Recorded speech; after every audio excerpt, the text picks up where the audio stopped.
Good afternoon, everyone. On this May 20th of 2021, I'm Mayor Diana Broderson, and welcome to our city. We thank you for joining us today. We have a great show lined up. Just a couple quick announcements.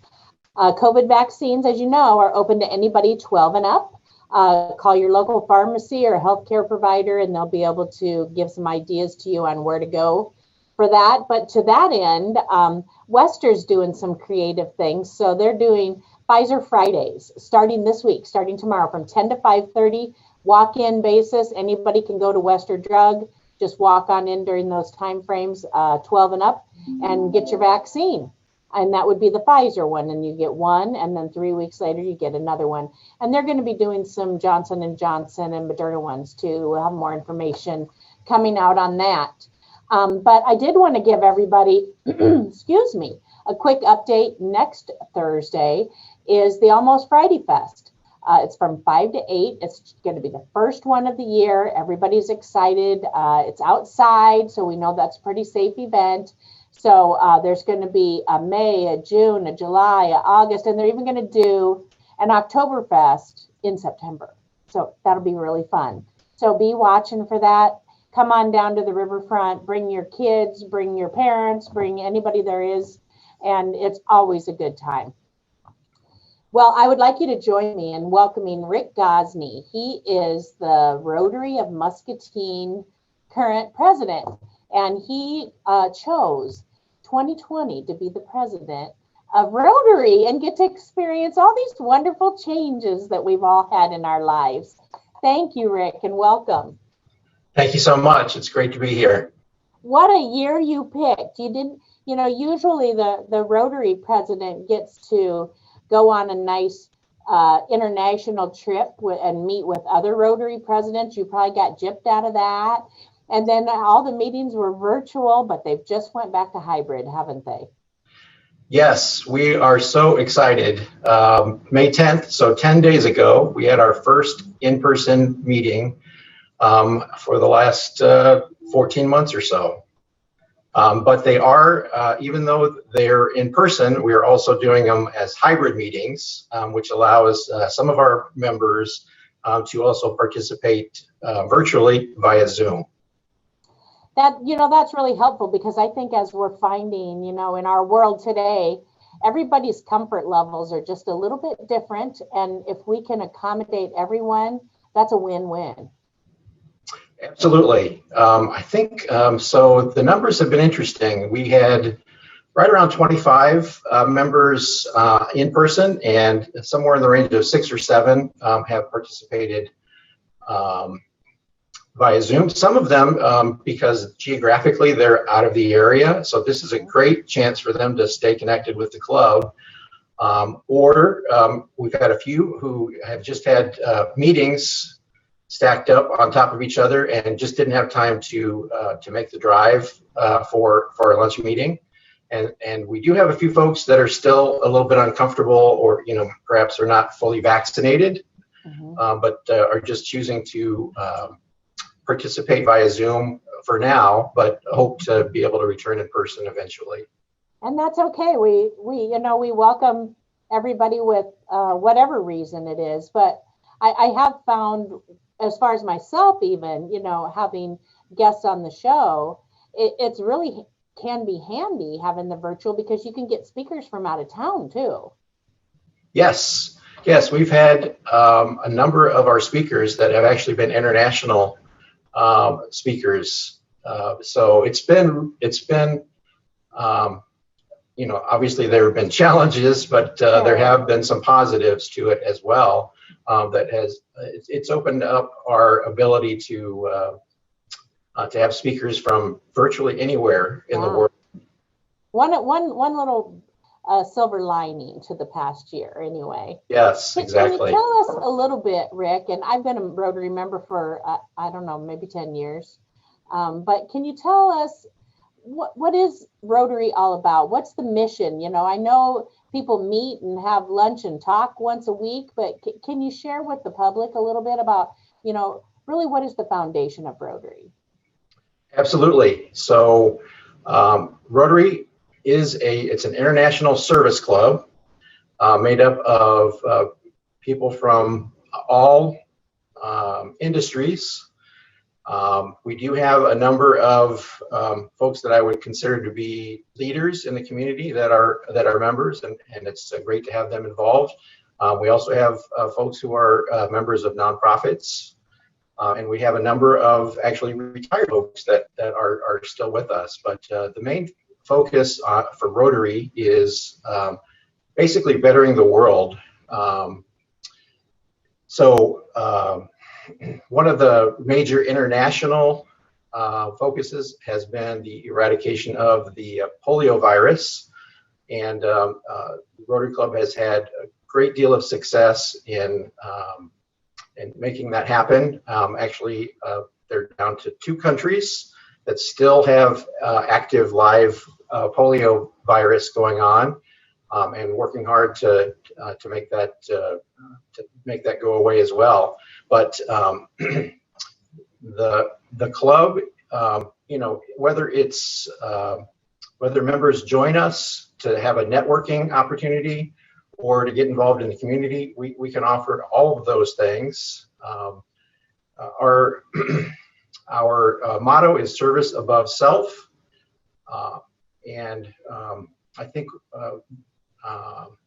the other recent motto that we've tried to uphold is people of action. So Rotary members are people of action that are involved not only internationally, but also in local community projects and donations. I think that is so important that people know that it's not just about just sitting and talking about issues, but you're right. It's being actively involved in helping with those. I know we've done coat drives, shoe drives. One recent over the last few years that we had done was bicycles.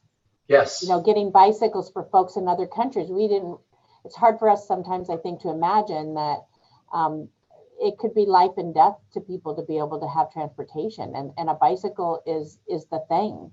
And I just thought that was such a wonderful project. But yeah, the coats and shoes, and we've done signs for children's playgrounds and schools, and all kinds of things. When you were talking about the polio, that's one of the big projects that's been ongoing for Rotary, and makes you wonder, 100 years from now, is there going to be a group trying to eradicate coronavirus by, we only have a few more cases left and they'll be gone?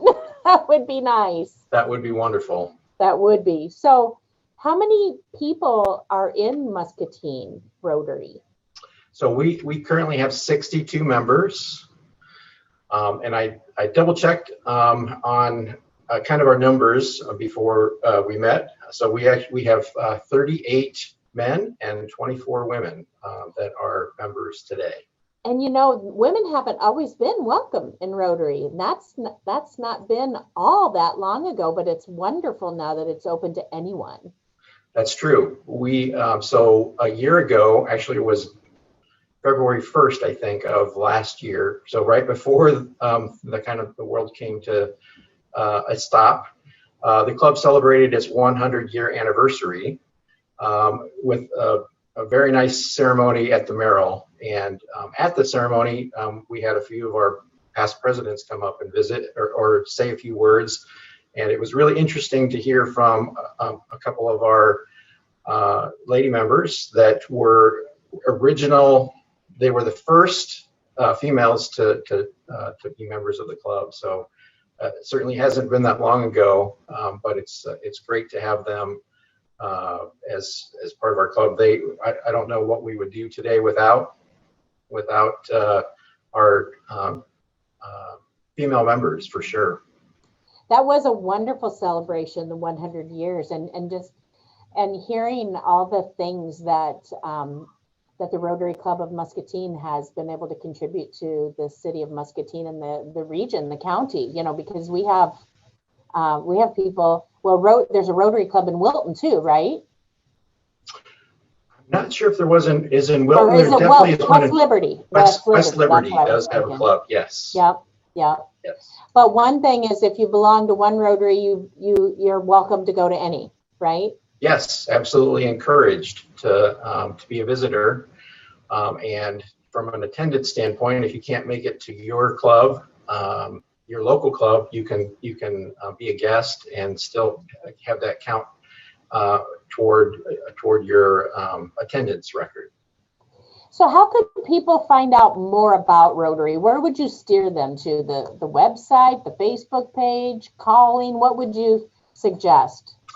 I would say in today's world, certainly our Facebook page, I think, is actively updated, and our folks do a really nice job of providing photos and giving an idea of who our speakers are going to be.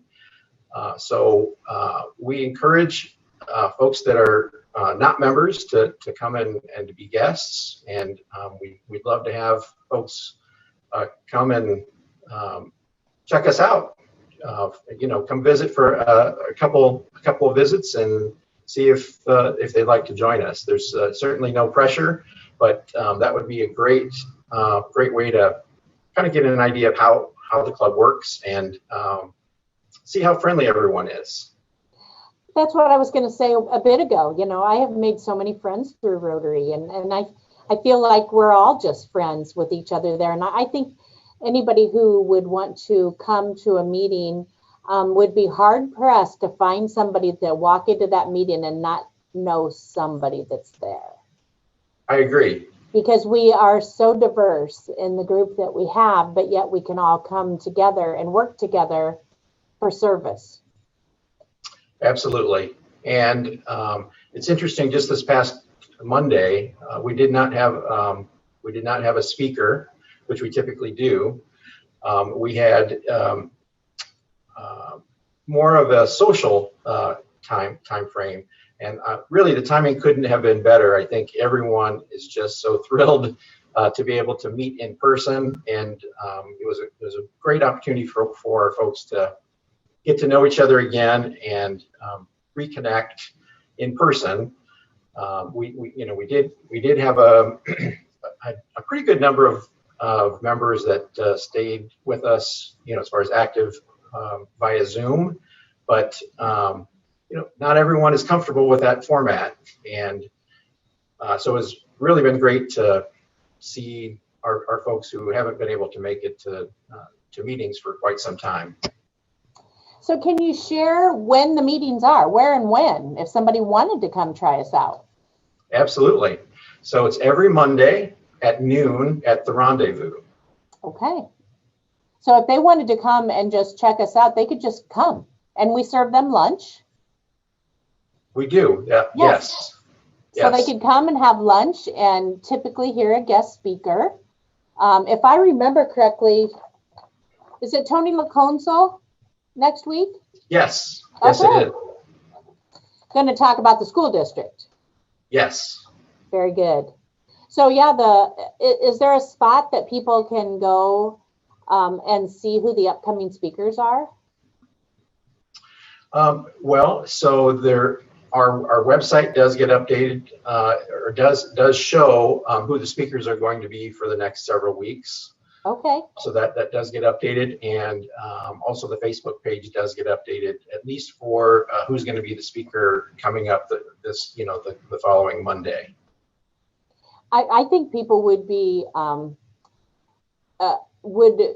so interested to hear some of the speakers that we have. They're just outstanding, and really you are able to keep up on what's going on in Muscatine and our world just by hearing our speakers. They're amazing. Our whoever the team is that's working on putting together, and I know that rotates, but the people who line up the speakers, they do a fantastic job of keeping that being really topics that are in our world today and stuff that we all want to hear and know about in our community. Yes, for since July 1st, the person who's been in charge of gathering speakers for us has been Naomi DeWinter, president of Muscatine Community College, and she has done a fantastic job for us. So Yes. I want to make sure I give her a plug there. Absolutely. So when does your term as president end? It will end the end of June. Oh, you're almost done, aren't you? Yes, we are close to the end. June to June. You know, if I remember correctly, the past president, was that Jessica Whitman? Yes, it was. Yes. Yeah, so she got to hand off right at the beginning of coronavirus to you. Well, it was a couple months in. It was a couple months in. Yes, we actually did the gavel passing virtually. So looking forward to be able to do a gavel passing in person. But they did make it interesting. They actually did a district-wide gavel passing. So there were people from all over the state that participated at the same time, as far as presidents passing the gavel to the next president. Well, even though your term didn't get to do all of the special things that the Rotary presidents get to experience, yours will never be forgotten. Everybody will always remember it was Rick Gosney was president during Corona. Yes, well, I suppose. Yeah, you get that distinction for sure. Well, and I'm proud that our board of directors has been very active, and even though we couldn't meet in person, we've still participated in a couple of community events. In the fall, we participated in the Muscatine Day of Caring, in which we went to a couple different houses and helped work on. A couple of us were on the roof cleaning out gutters, and we did a little bit of painting and different things like that. And then earlier, about a month ago in April, we had a team that went participated with Rebuilding Together to go to a home and help. In this case, usually they're building things. In this case, it was a ramp that needed to be disassembled. That our team went and helped with that project, and actually knocked it out pretty quickly. What a great project that Rebuilding Together is. Absolutely. Oh, Absolutely. man, you just cannot even think about saying enough good things about them. Frank does an amazing job with his team. He does, and we're fortunate to have Frank on our board as a board member, and he has been a speaker for us once or twice as well. And every time he speaks, you cannot help but be touched and inspired, really. Oh, yeah. About in regards to the reactions that he's seen from people that they've helped. And I'm really pleased that we were able to put a team together to complete a project for that organization. When Frank talks about it, that you just want to get out your checkbook and start writing, because you are so touched, by the stories that and the team that does the work. They're so genuine, and we couldn't have a better fit for Rotary than Frank. That's true. That's absolutely true. Mm-hmm. Oh, there he is. Yes, there he is, and that's our team from April. So what other kind of projects? I know we've done the shoes and we've done the coat drives, we've done the bicycles, and Dave Caring. What other kinds of things does Rotary do here on a local basis? Sure. So other projects that we've been involved in the past, we were involved in purchasing and putting into place benches at the dog park. Oh, yeah. Also signs in the walking trail that we helped put up when that went into place. We sponsored a mural that was done on a wall at a school. Of course, the coat drive. I think you might have mentioned the signs that we did. We call them "Go Slow for Children" signs. Yes. That are in the community. We also have participated in tree planting in the community, and you also mentioned the bike project where we helped gather funds to purchase bicycles. If anyone is out to Contrary Brewing, you'll see our bike rack, the Rotary bike rack that is out in front of Contrary. I have not seen that. Yes. And so we've also, there are a number of efforts that we've contributed money to in the last year. So the club's gone through an interesting time where we've, typically the club expends a certain amount of money every week for meals for our members. And without meeting in person, we had some extra funds, and our members decided that they would rather go ahead and pay the money and have the funds contributed into worthy causes. And so we've been able to donate funds through that way as well. So in I think it was May of last year, we donated funds toward the Community Foundation COVID Fund to help families in the community that were being adversely affected by COVID. We were able to make a pretty sizable donation there. I did also want to mention that we oh yes, our mask that we created.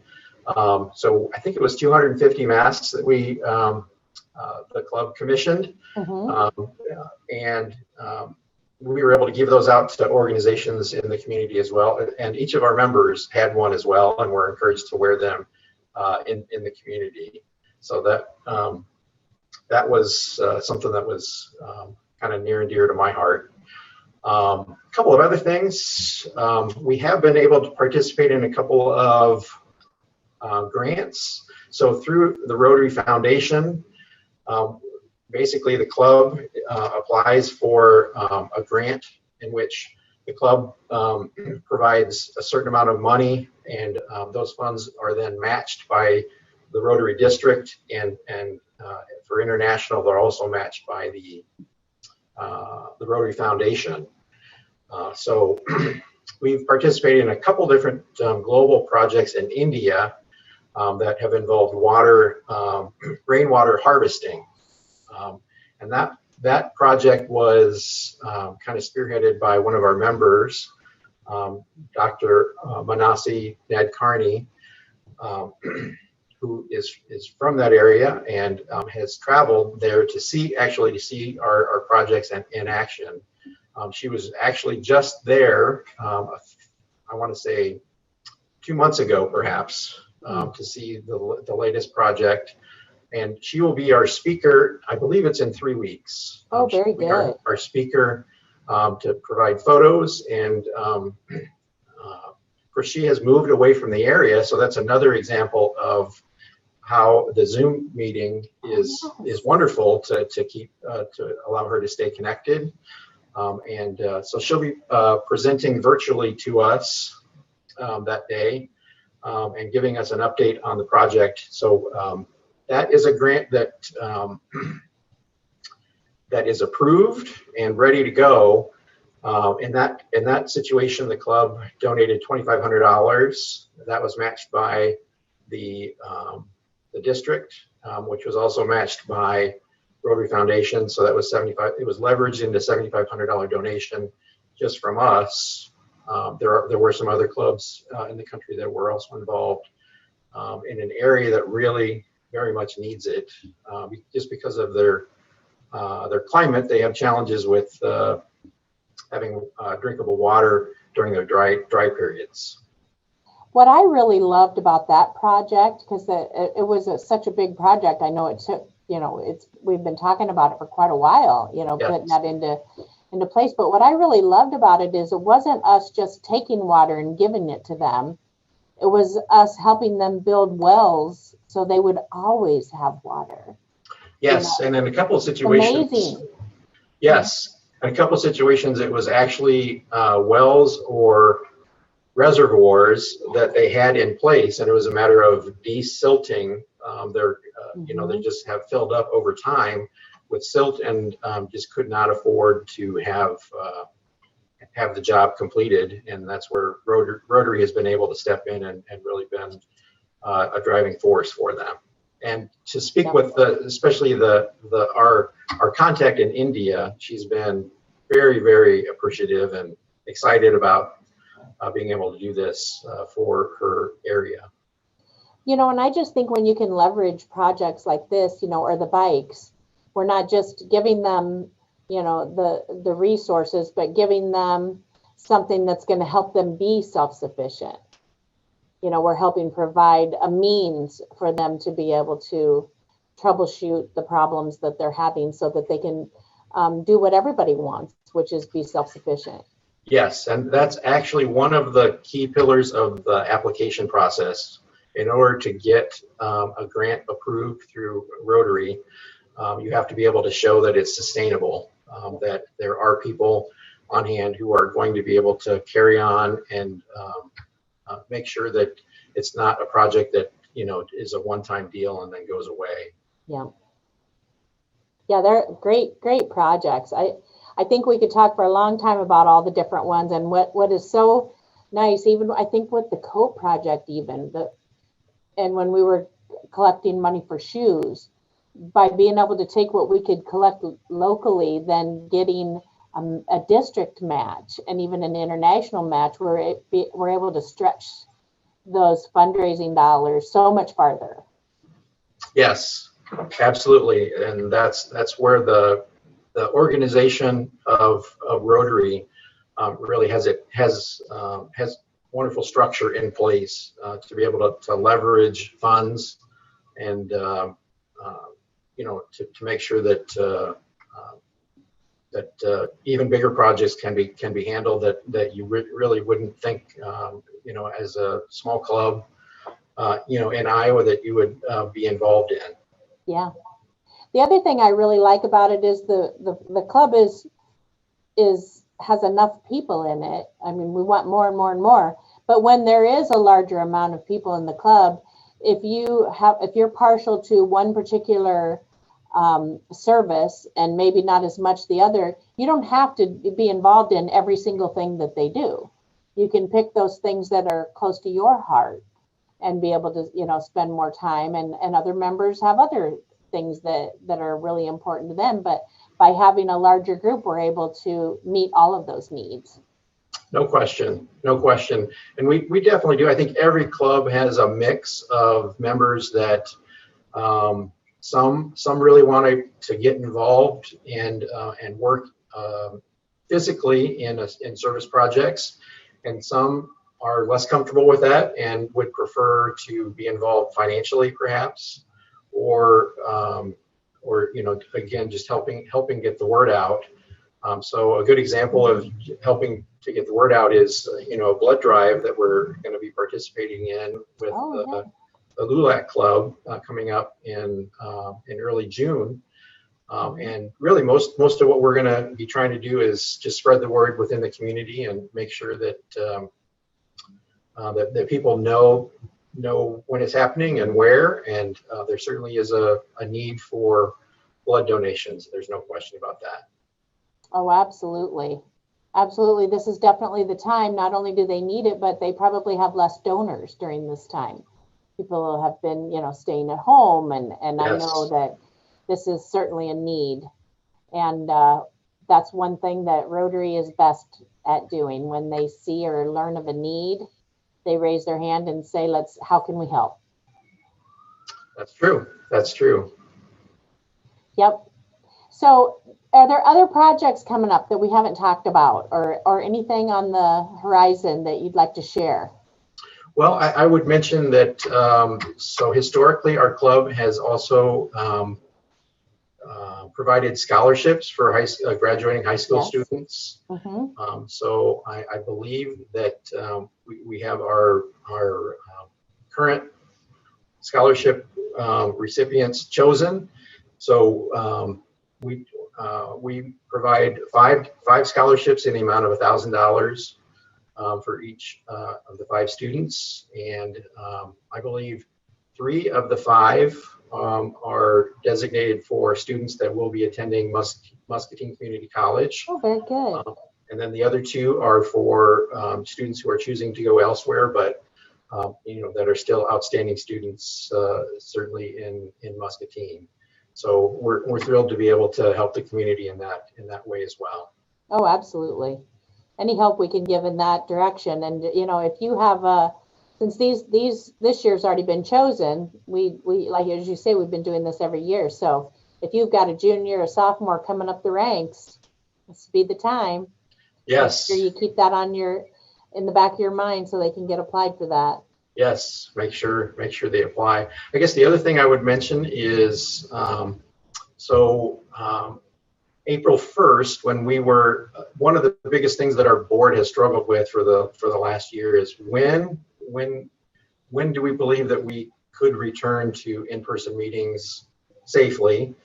So we struggled with that, and so I had sent out a poll to all of our members asking for feedback on, again, this would have been April 1st, how comfortable are you? Have you been vaccinated? That type of information. But at that time, we also asked for feedback from our members in regards to, I think we had 8 different options of organizations in the community for our excess funds to be donated to, and we asked for feedback on, which do you think would be the first priority, second priority, third priority, that type of thing. And based on the information that we received back from our members, we will be donating $3,000 to MCSA for their programs, and also $3,000 to the Community Foundation for their programs. So again, these are excess funds that we had because we weren't serving meals, during that time frame. So we're thrilled to be able to support those local organizations. Absolutely. Turning our additional or our lack of expense money into a gift to someone else. Absolutely perfect. Yes. Perfect. Well, thank you so much for joining us today, Rick. We really appreciate it. So people can go on our Facebook and learn more information. They can ask around. I bet if they just ask around, somebody they know belongs to Rotary. And if not, they can call me. I'd be happy to bring them as a guest to any Rotary meeting. Perfect. All right. Perfect. Yes, we'd thank love you to have. So much. We'd love to have anyone join us. Thank you. Thank you. I appreciate the opportunity to visit with you. Absolutely. And big thanks to all of you for joining us at home.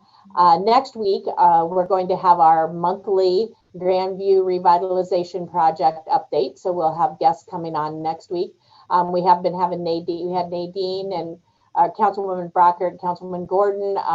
We might have Brian Steinman, our Public Works Director, give us an update on where we're at on the Grandview reconstruction project. We'll see. But next week, for sure, you'll get an update on where we're at. Tonight, we do have a Muscatine City Council meeting at 7 p.m. We're swearing in a new police officer. I'm making a proclamation for Asian American Pacific Islanders Month. We're going to approve a grant application to implement a new project called Community Heart and Soul. And you'll be hearing more about this coming up. And then we've got a couple of budget amendments and a few other things on the agenda. You're always welcome to join us. As Rotary, we're doing the same thing. We're meeting hybrid. So we have the elected officials and some front staff meeting in person in council chambers, but we're asking the public to join us virtually. And that way we can keep everybody as safe as we possibly can. We want to ask you to join us here next week and thank our guest, Rick Gosney. Have a wonderful rest of your week, and we look forward to seeing you here next week. Thank you.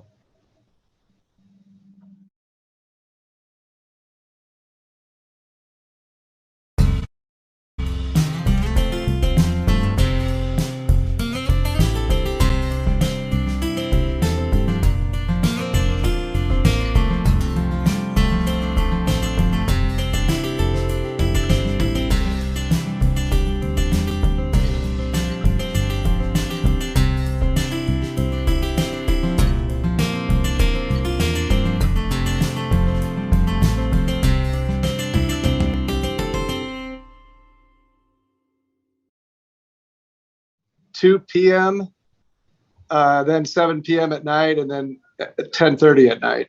So